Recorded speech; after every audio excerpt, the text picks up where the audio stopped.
Hello there. Hi.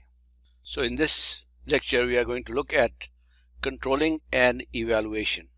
What is controlling and evaluation?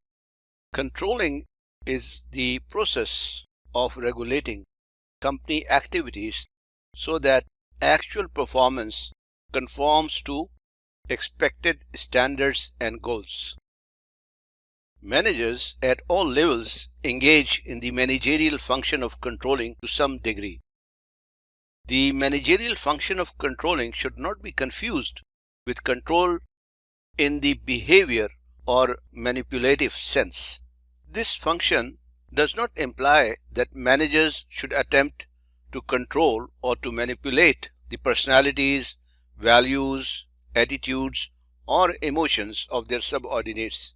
Instead, this function of management concerns the manager's role in taking necessary actions to ensure that the work-related activities of subordinates are consistent with and contributing towards the accomplishment of organizational and departmental objectives. Thanks for watching. If you want to learn more, click the link below in the description box.